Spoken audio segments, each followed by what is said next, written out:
All welcome back. നമുക്ക് evening ചായയുടെ കൂടെ എന്തെങ്കിലുമൊക്കെ സ്പെഷ്യൽ ഉണ്ടെങ്കിൽ ഭയങ്കര രസമായിരിക്കും അല്ലേ. അപ്പോൾ അങ്ങനെ ട്രൈ ചെയ്ത് നോക്കാൻ പറ്റിയിട്ടുള്ള ഒരു കിടിലൻ സ്നാക്കിൻ്റെ റെസിപ്പിയാണ്. സാധാരണ നമ്മുടെ കിച്ചണിലുള്ള ഐറ്റംസ് മാത്രം മതി. അപ്പോൾ വീഡിയോ ഇഷ്ടമാവുകയാണെങ്കിൽ പെട്ടെന്ന് തന്നെ ലൈക്ക് ചെയ്യാനും ചാനൽ സബ്സ്ക്രൈബ് ചെയ്യാനും ഒരു സ്മൈലി എങ്ങും കമൻ്റ് ആയിട്ട് ഇടാനും മറക്കരുതേ. അപ്പോൾ നമ്മുടെ സ്നാക്സിൻ്റെ മിക്സ് റെഡിയാക്കാൻ വേണ്ടിയിട്ട് ഞാനിതാ മിക്സിയുടെ ജാർ എടുത്ത് വെച്ചിട്ട് അതിലേക്ക് ഒരു 1.25 കപ്പ് അളവിൽ തരി, അതായത് റവയാണ് ചേർത്ത് കൊടുക്കുന്നത്. റവ വറുത്തതാണെങ്കിലും വറുക്കാതായാലും ഏതായാലും കുഴപ്പമൊന്നുമില്ല. പിന്നെ ഇതിലേക്ക് മധുരത്തിന് ആവശ്യമായിട്ടുള്ള പഞ്ചസാര, ഞാനിപ്പോൾ 1/2 കപ്പ് പഞ്ചസാരയാണ് ഇട്ട് കൊടുക്കുന്നത്. നിങ്ങൾക്ക് 3/4 കപ്പ് വരെ ചേർക്കട്ടെ. ഇതിപ്പോൾ ഓവർ മധുരം ഇല്ലാത്ത, നമുക്ക് മടുപ്പില്ലാത്തൊരു മധുരം ഉണ്ടല്ലോ, ആ ഒരു രീതിയിലേ മധുരം ഉള്ളൂ. നിങ്ങൾക്ക് അത്യാവശ്യം മധുരം ഇഷ്ടമുള്ളവരാണെങ്കിൽ ഒരു 3/4 കപ്പ് വരെ ചേർത്ത് കൊടുക്കണേ. പിന്നെ ഇതിലേക്ക് 1/2 ടീസ്പൂൺ ഏലക്ക പൊടി ചേർത്ത് കൊടുക്കുന്നുണ്ട്. ഏലക്ക മുഴുവനായിട്ടുള്ളതാണെങ്കിൽ 2 ഏലക്ക കുരു ചേർത്ത് കൊടുത്താലും മതിയേ. എല്ലാം കൂടി ചേർത്തിട്ട് നന്നായിട്ട് ഇതുപോലെ ഒന്ന് പൊടിച്ചെടുത്ത് കൊണ്ടുവന്നിട്ടുണ്ട്.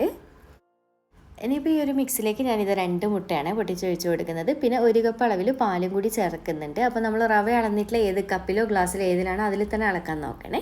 അപ്പോൾ മൊത്തത്തിൽ ഒഴിച്ച് കൊടുത്തിട്ട് പിന്നെ 2 ടേബിൾ സ്പൂൺ നെയ്യാണ് ഞാൻ ഇതിലേക്ക് ഒഴിക്കുന്നത്. ഒന്നിക്ക് നെയ്യ് അല്ലെങ്കിൽ ബട്ടർ എടുക്കുക കേട്ടോ. പിന്നെ ഓയിലും വെളിച്ചെണ്ണയൊന്നും എടുക്കണ്ട, അപ്പോൾ അത്രയ്ക്ക് ടേസ്റ്റ് ഉണ്ടാവില്ല. നെയ്യാകുമ്പോൾ ഒന്നുകൂടി നല്ല ഫ്ലേവർ ഉണ്ടാവും.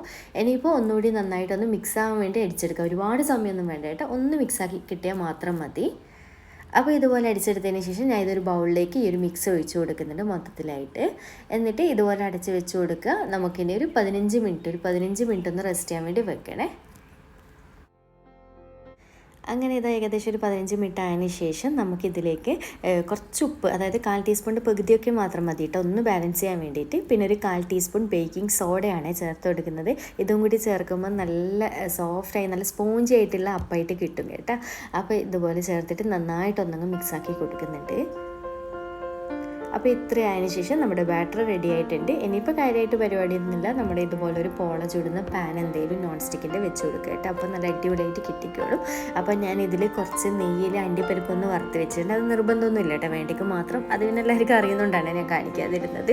എന്നിട്ട് ആ ഒരു നെയ്യിൽ തന്നെ കുറച്ചൊന്ന് നെയ്യ് ബ്രഷ് ചെയ്ത് കൊടുത്താൽ മതി, ഒരുപാട് എണ്ണ വേണ്ട, കാരണം ഓൾറെഡി നമ്മൾ ഇതിലേക്ക് നെയ്യ് ഒഴിച്ചിട്ടുണ്ടല്ലോ, അതുകൊണ്ട് തന്നെ. എന്നിട്ട് ഇതുപോലെ മാവ് മൊത്തത്തിൽ ഒഴിച്ച് കൊടുത്തതിന് ശേഷം ഒന്നങ്ങ് അടച്ച് വെച്ച് കൊടുക്കുന്നുണ്ട്. അപ്പോൾ അടിയിലൊരു പഴയ പാൻ ഇതുപോലെ വെച്ച് കൊടുത്തിട്ടാണ് ഞാൻ ഇതിൻ്റെ മുകളിൽ വെച്ച് കൊടുത്തിട്ടുണ്ട്. എന്നിട്ട് ഫ്ലെയിം കുറച്ച് വെച്ചിട്ട് ഒരു 15 മുതൽ 20 മിനിറ്റാണ് കേട്ടോ ഇതിൻ്റെ കുക്കിംഗ് ടൈം എന്ന് പറയുന്നത്. അപ്പോൾ ഒരു 5 മിനിറ്റൊക്കെ ആകുമ്പോൾ നമ്മൾ അണ്ടിപ്പരിപ്പോ നട്ട്സ് എന്തെങ്കിലും ഇട്ട് കൊടുക്കുന്നുണ്ട് എന്നുണ്ടെങ്കിൽ മുകളിൽ ഇട്ട് കൊടുക്കുക. ഞാൻ അണ്ടിപ്പരിപ്പാണ് ഇട്ട് കൊടുക്കുക കുറച്ച് കഴിഞ്ഞിട്ട്. അങ്ങനെ ഇതൊരു കറക്റ്റ് 18-19 മിനിറ്റൊക്കെ ആകുമ്പോഴാണ് എൻ്റെ പോള അല്ലെങ്കിൽ കേക്ക് റെഡി ആയിട്ടുണ്ട്. നല്ല അടിപൊളിയായിട്ട് കിട്ടിയിട്ടുണ്ട്, നന്നായിട്ട് പൊങ്ങിയിട്ടും വന്നിട്ടുണ്ട് കേട്ടോ. അപ്പോൾ ഇത്രയും മതി. ഇനിയിപ്പോൾ ഇത് നന്നായിട്ട് ചൂടാറാൻ വേണ്ടി വെയിറ്റ് ചെയ്യുക. ചൂടാറിയതിന് ശേഷം കട്ട് ചെയ്ത് കൊടുക്കണേ. അങ്ങനെ ഇതാ നമ്മുടെ കേക്ക്, റവ കേക്ക് നമ്മൾ കട്ട് ചെയ്യാൻ പോവുകയാണ്. നല്ല അടിപൊളി ടെക്സ്ചറാണ്, കാണുമ്പോൾ തന്നെ നല്ല സ്പോഞ്ചായിട്ട് സൈഡൊക്കെ നോക്കി നല്ല മൊരിഞ്ഞ്, എന്നാൽ അടിയിൽ പിടിക്കുന്ന പ്രശ്നമോ അങ്ങനത്തെ ഒന്നുമില്ല കേട്ടോ. നല്ല മൊരിഞ്ഞ് സെറ്റായി കിട്ടിയിട്ടുണ്ട്. നമുക്ക് ഈവനിങ് സ്നാക്കായിട്ട് എന്തെങ്കിലും ചായക്കൊക്കെ കഴിക്കണം തോന്നുന്നതൊക്കെ പെട്ടെന്ന് ഉണ്ടാക്കിയെടുക്കാം. എല്ലാം നമ്മുടെ കിച്ചണിലുള്ള ഐറ്റംസ് അല്ലേ. അങ്ങനെ ഇതാ ഞാൻ കട്ട് ചെയ്തിട്ടുണ്ട്. അപ്പോൾ എൻ്റെ ഇപ്പോൾ ചൂട് നന്നായിട്ട് ആറിയിട്ടില്ല കേട്ടോ, ഞാൻ ഫോട്ടോ എടുക്കാൻ ധൃതി ഉള്ളതുകൊണ്ട് പെട്ടെന്ന് കട്ട് ചെയ്തതാണ്. നിങ്ങൾ നന്നായിട്ട് ചൂടാറിയതിന് ശേഷം കട്ട് ചെയ്യുക കേട്ടോ. അപ്പോൾ ഇത്രയേ ഉള്ളൂ. ഇതുവരെ ഇങ്ങനെ ഒരു ഐറ്റം ട്രൈ ചെയ്തിട്ടില്ല എന്നുണ്ടെങ്കിൽ ട്രൈ ചെയ്തിട്ട് ഫീഡ്ബാക്ക് അറിയിക്കണേ. വീഡിയോ ഇഷ്ടമായിട്ടുണ്ടെന്നുണ്ടെങ്കിൽ ലൈക്ക് ചെയ്യാനും ചാനൽ സബ്സ്ക്രൈബ് ചെയ്യാനും മാക്സിമം ഒന്ന് ഷെയർ ചെയ്ത് കൊടുക്കാനും മറക്കല്ലേ. വീണ്ടും ഒരു അടിപൊളി വീഡിയോ ആയിട്ട് കാണാം. താങ്ക്